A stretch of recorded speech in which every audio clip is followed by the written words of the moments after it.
মাটিঘাড়া থেকে এই রাস্তাটা মিরিকের দিকে গেছে, দুই পাশে চা বাগান, অনেকটা সিলেটের মতো লাগে। বাট ডান পাশে যখন আপনি ওই পাহাড়গুলো দেখবেন, পাহাড় দেখার পরে আর আসলে সিলেটের ফিলটা থাকে না।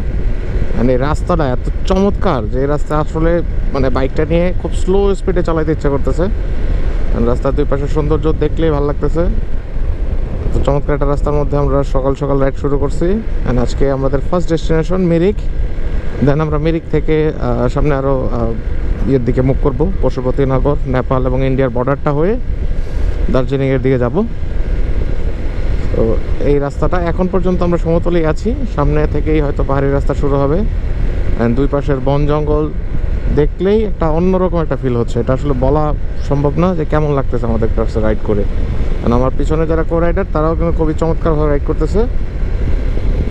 ফাঁকা রাস্তা, কিন্তু চাইলে আপনি জোরে চালাইতে ইচ্ছা করবে না। বাট আমাদের দেশে হইলে হয়তো কেউ স্পিড লিমিট মানতো না বা কোনো কিছু মানতো না, র্যান্ডমলি চালাইতো। অ্যান্ড আরেকটা জিনিস নোটিস করলাম যে এখানে আসলে তেমন কেউ কোনো হর্নই ইউজ করে না, খুব নিরিবিলি চালায় যায়।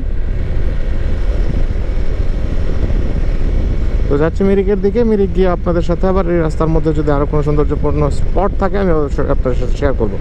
তো সেই পর্যন্ত সাথেই থাকুন।